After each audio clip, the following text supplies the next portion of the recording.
Assalamu alaikum wa rahmatullahi wa barakatuhu. Nous demandons la paix et le salut d'Allah subhanahu wa ta'ala sur notre prophète Muhammad sallallahu alayhi wa sallam, sur sa famille, sur ses compagnons, sur tous ceux qui œuvrent véritablement pour l'islam jusqu'au jour de la résurrection, Inch'Allah.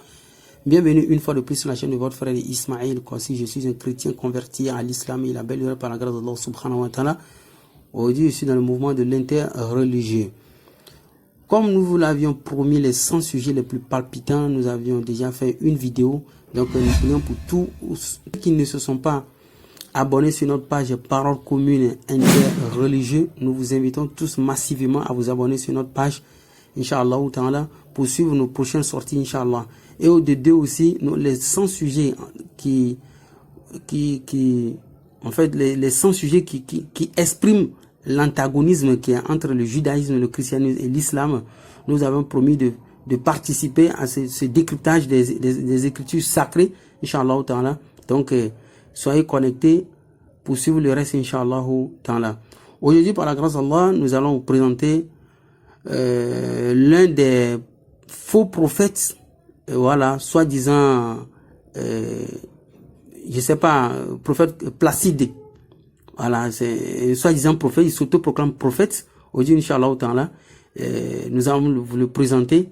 Et là où il a eu un gros problème avec le Coran, là nous allons vous pointer là du doigt, Inch'Allah ta'ala. Soyez prêts à prendre des loupes pour qu'on examine clairement ce jeune frère qui est égaré dans le Coran, Inch'Allah. Donc moi je ne cesse de rabâcher se dire que moi mon intervention sur les réseaux sociaux, c'est pour prouver aux gens que le Coran est le livre révélé par le créateur des univers, Allah subhanahu wa ta'ala. Donc je vous présente rapidement le jeune frère Placide, parce que je ne dirais pas trop prophète, mais si c'est son nom qui s'est donné. Voilà. Il ne connaît pas d'abord la définition du mot prophète. Donc voilà Placide que vous voyez sur l'écran, Inch'Allah. Et qu'est-ce qu'il a fait? Je vous fais d'abord voir quelques-uns de ces débats, parce que c'est le mec, il se promène, il quémande des débats, et en le voyant dans les débats, on sait en même temps que c'est en fait, il joue aux enfantillages, franchement. Donc, voici ces débats, suivez un peu quelques-uns de ces parcours, Inch'Allah. Parce que le Coran confirme que Allah est l'unique créateur. Je vous arrête, ça fait 5 minutes.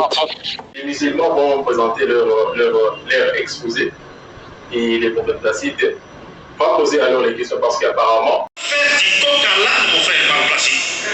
Pourquoi venir avec des sujets de... Voilà, il y a des contradictions. C'est qu'on appelle ça en arabe kalam fari.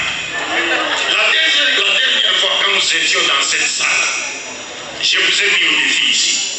Quand vous dites Yehoshua, mais Jésus n'a jamais été appelé en hébreu Yehoshua, ça n'a jamais existé. Or, celui que nous appelons Jésus-Christ est né sous l'empire romain. Donc, alhamdoulillahi rabbil alamin, je vais vous faire écouter un peu ces arguments lors d'une séance de vidéo avec l'un de ses potes.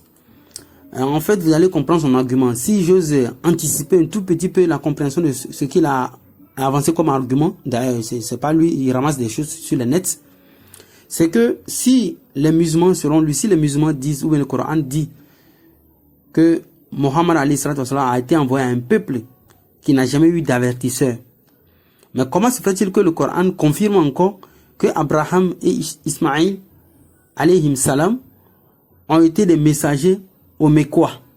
Vous comprenez, là il y a une contradiction, alors que la règle de deux versets antinomiques, c'est que un est vrai, l'autre est faux, ou les deux sont erronés.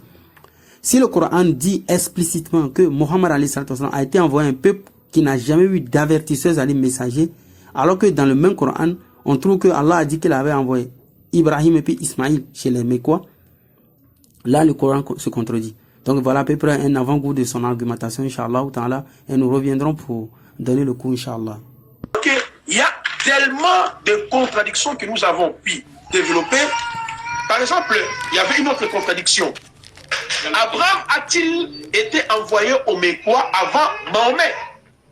Parce que c'était aussi une grande question. Hein? Exactement. Et aussi, Abraham a-t-il été envoyé au Mecquois avant Abraham, avant Mahomet?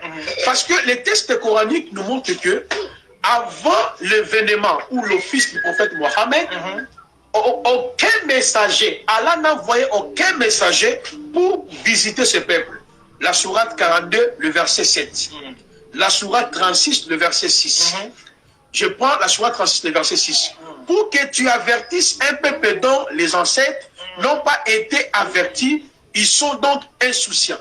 Donc on nous fait voir que les arrière-parents de Mahomet n'ont jamais reçu un messager.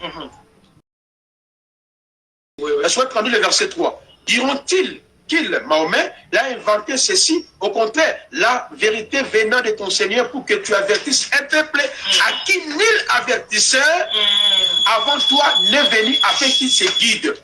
C'est ce qui est écrit dans le Coran. Mais regardez, lorsque nous prenons la sourate de 10, le verset 47, on voit le contraire. C'est Abraham qui avait visité les Mecquois ou les Arabes avant l'apparition du prophète Mohammed. La sourate 10, le verset 47. 44, qui démontre que Mahomet est l'unique envoyé chez les Arabes, parce qu'aucun messager avait visité ce peuple. Ok? Mais quand on lit la sourate 2, le verset 124, 125, 126, 127, 128, là, on voit qu'Abraham et Ishmaël ont visité la Mecque, ont construit le Coran. Ils ont même averti le peuple avant le prophète Mohammed. C'est ce qui démontre que ce livre, il n'y a rien d'inspiration, mon frère. Mais tandis que le sourate que vous venez d'évoquer tout à l'heure dit que le peuple-là n'était pas encore visité avant l'apparition du prophète Mohammed. Alors, comment toi tu peux croire à ce livre? Tu dis que c'est l'inspiration? Tu dis que ce livre a été inspiré? Il y a du coq à l'âne, il n'y a rien d'inspiration. Parce que la sourate 2, ok, je lis.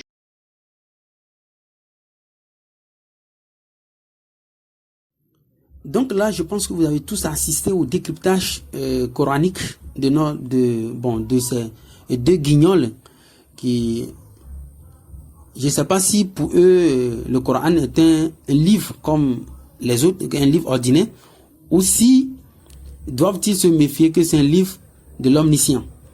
En fait, dans cette vidéo, je vais prouver encore une fois de plus que le Coran, c'est un livre qui est détaillé. C'est un livre qui s'explique. Allah dit que c'est lui-même qui explique le Coran. Le Coran s'explique par lui-même.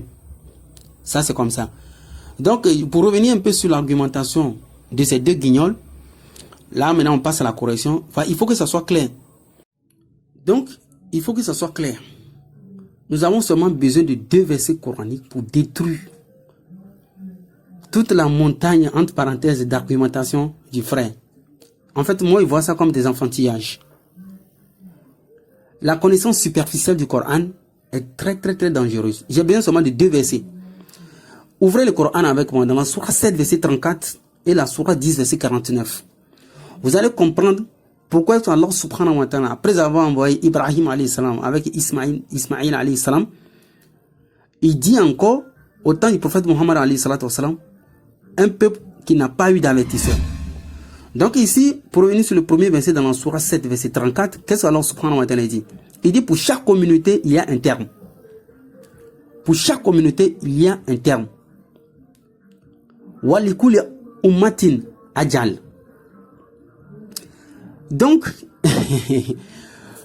la communauté d'Ibrahim alayhi salam, elle est différente de la communauté d'Ismaïl, puisque après Ibrahim, il y a Ismaïl aussi qui a été cité dans le Coran, dans la sourate 19, je ne connais pas la numérotation de sourate 19, Ismaïl est cité comme messager et prophète. Donc, leurs communautés ont eu un terme. Est-ce que vous comprenez un peu? Leurs communautés ont eu un terme. Donc, la communauté d'Ibrahim a eu son terme avant Ismaïl, et après Ismaïl, la communauté d'Ismaïl aussi a eu son terme avant Muhammad alayhi salatu wassalam. Donc ici, Allah subhanahu wa ta'ala n'est pas en train de parler de la communauté d'Ibrahim et d'Ismaïl. Il est en train de parler de la communauté de Muhammad alayhi salatu wassalam, dont je vais vous faire l'illustration tout de suite encore, Inch'Allah. Toujours pour déconstruire l'enfantillage de ces deux guignols, Allah subhanahu wa ta'ala va nous dire dans la sourate 10, verset 49, dit je ne détiens pour moi rien qui peut me nuire ou me profiter, excepté ce qu'Allah veut. Suivez très bien, à chaque communauté, un terme. À chaque communauté, un terme. Quand le terme arrive, ils ne peuvent ni le retarder d'une heure, ni l'avancer. Là, c'est Allah subhanahu wa ta'ala qui parle. Dans la sourate 7, verset 34, dans la sourate 10, verset 49, les deux versets se joignent sur un même point. Pourquoi? C'est nous faire savoir que Allah subhanahu wa ta'ala, quand il parle de communauté, il dit quoi? Walikuli ummatin rasoula. Je vais dans encore ce verset. À chaque communauté, un messager. À chaque communauté, un messager. Donc Allah n'est pas en train de parler de la communauté d'Ibrahim. Non.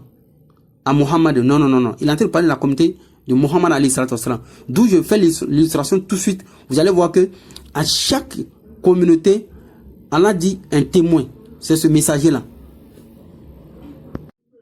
Ici dans la sourate 6, verset 108, si je lis un peu en avant, qu'est-ce qu'Allah subhanahu wa ta'ala dit? Il dit, de même, nous avons enjolivé aux yeux de chaque communauté sa propre action. Donc, chaque communauté a ses caractères. Dans la sourate 10, verset 47, qu'est-ce qu'Allah dit? Allah dit, à chaque communauté, un messager. Voilà. Walikuli ummatin rasoul. Donc, chaque communauté avait son messager. Allah n'est pas en train de confondre la communauté d'Ibrahim et la communauté de Mohammed alayhi salatu wassalam. Là, ici encore, un autre verset très intéressant. Je vous ai dit de ne pas faire la confusion entre la communauté d'Ibrahim et d'Ismaïl avec la communauté de Mohammed alayhi salatu wassalam. Qu'est-ce qu'Allah dit? Sourate 16, verset 84.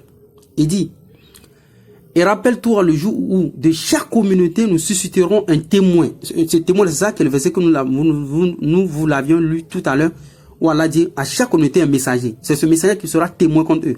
Allah dit, on ne permettra pas aux infidèles de s'excuser et on ne leur demandera pas de revenir sur ce qui a provoqué la colère d'Allah. Est-ce que vous voyez un peu? Donc ici, Allah subhanahu wa ta'ala nous fait savoir qu'à le jour de la résurrection, chaque communauté, il aura un témoin contre elle. Qui sera ce témoin-là? C'est le messager de cette communauté-là. Mohammed ne pourra pas être témoigné contre la communauté d'Ibrahim, puisqu'elle a précédé Mohammed alayhi salatu wassalam. Le Coran est trop doux. Ouais, les guignols, je vous ai dit, ne jouez jamais avec le Coran. Wallahi. Subhanallah. Regardez, hein, ce verset phare. Alors, subhanahu wa ta'ala, dans la surah 4, verset 41, qu'est-ce qu'il dit? Bismillahirrahmanirrahim. فَكَيْفَ إِذَا جِنَّا مِنْ كُلِّ أُمَّةٍ شَهِيدٍ وَجِنَّا بِكَ عَلَى هَؤُلَاءِ شَهِيدًا. Je lis en français. Allah dit, hein, comment seront-ils quand nous ferons venir de chaque communauté un témoin, c'est-à-dire un messager de le messager de leur époque, et que nous, toi Mohammed, ferons venir comme témoins contre ces gens-ci. Haoulaï shahida. Hein? Je vous ai dit précédemment que Mohammed alayhi salatu wassalam ne pourra pas témoigner contre la communauté d'Ibrahim, d'où on ne doit pas faire la confusion, ni la communauté d'Ismaïl alayhi salam. Donc on ne doit pas faire la confusion. Le frère, il est bourré dans la tête, il est ivre. Il vient, il raconte n'importe quoi. Moi, ce qui me plaît, wallahi, ce qui me plaît, c'est la clarté du Coran lui-même. Wallah, après le Coran, il n'y a rien. Après le Coran, c'est rien. Raison pour laquelle moi, j'incite beaucoup de personnes, même que ce soit les musulmans, à apprendre le Coran. Parce que le Coran, c'est le texte le plus délicieux, le plus correct, le plus à même à éradiquer toutes sortes de stupidité, franchement. C'est un texte qui est le plus beau. Wallahi. Donc, on va récapituler un peu, Inch'Allah. Vous voyez, par exemple, dans la sourate 42, verset 13, Allah subhanahu wa ta'ala, qu'est-ce qu'il nous dit? Il dit, Bismillahirrahmanirrahim, Inch'Allah, kumina din ma'asobi nuha, jusqu'à en allant. Il dit, on appelle ça les 5 messagers doués de fermeté, ou nous la anzm.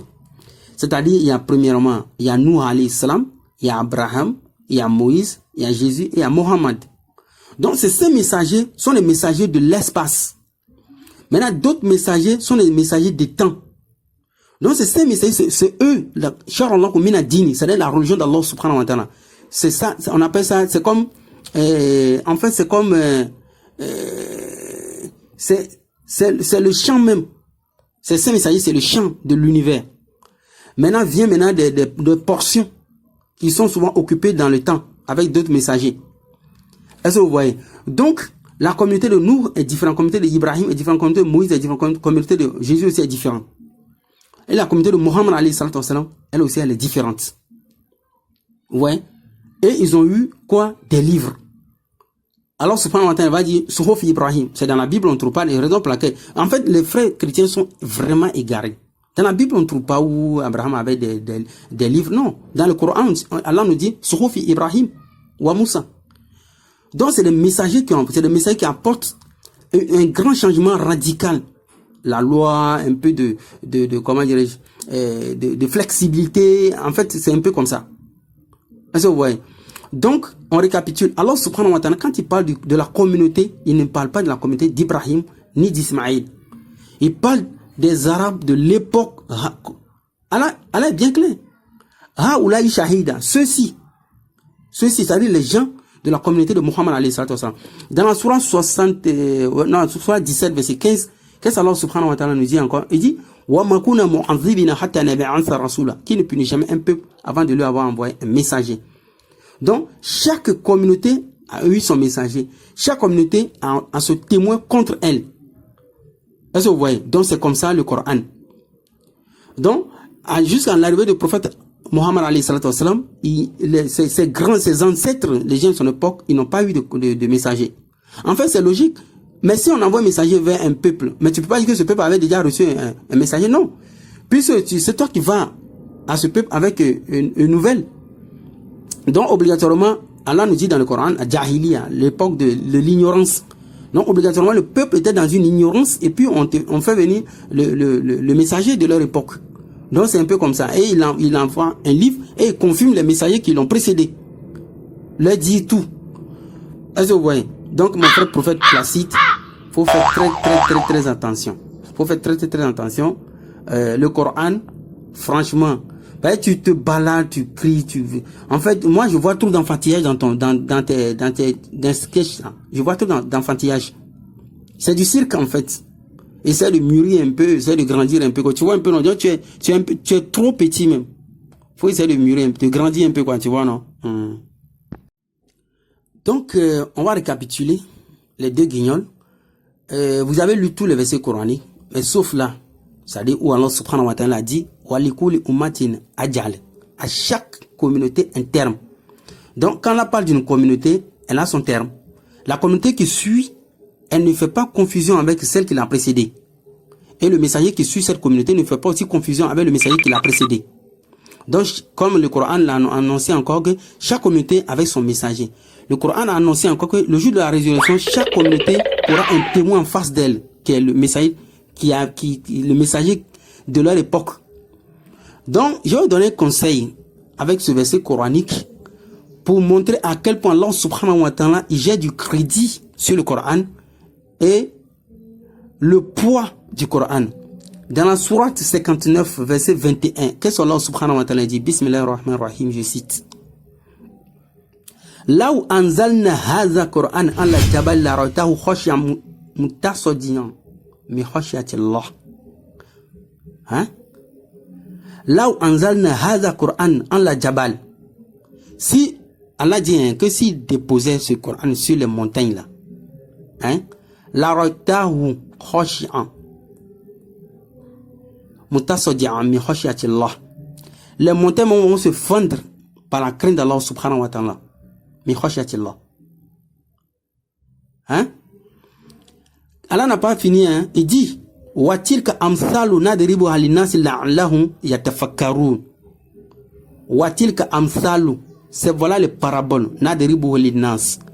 Voilà les paraboles que je vous frappe, en fait les paroles que je vous donne. La'allahum yatafakkar, peut-être que vous allez réfléchir. Le Coran là, c'est fait pour ceux qui réfléchissent. Quand tu réfléchis pas là, wallahi, le Coran, pour toi, tu deviens myope en face du Coran. Est-ce que vous comprenez? Donc, Allah subhanahu wa ta'ala dit que si le Coran qui est dans ta main, c'est par sa miséricorde que toi, tu arrives à le tenir. Sinon, tu ne pourras même pas tenir le Coran par la force d'Allah subhanahu wa ta'ala est mise à l'intérieur. Donc, c'est un texte, quand tu es en face d'un musulman, où tu prétends peut-être avoir gagné le débat, ça c'est ce musulman et son niveau. L'homme est faible. Mais le Coran, quand tu rencontres le Coran lui-même là, c'est le jour où tu découvres la puissance d'Allah subhanahu wa ta'ala. Écoute-moi très bien. Il n'y a pas un individu sur cette terre qui va faire face au Coran devant Ismaël Kossi. Il n'existe pas, il n'est pas, il ne va jamais naître. Je suis au 00228 97 79 38. 00228 97 79 38. Mon numéro WhatsApp. Il n'existe pas un humain sur cette terre. Il ne va même pas exister aussi. Il n'est pas né, il ne va pas naître. Qui va faire face au Coran avec Ismaël Kossi. Il n'existe pas. Quand vous jouez là, et puis on ne parle pas là, c'est parce que tu dis n'importe quoi des fois, bon, moi je ne vais pas rentrer dedans quoi.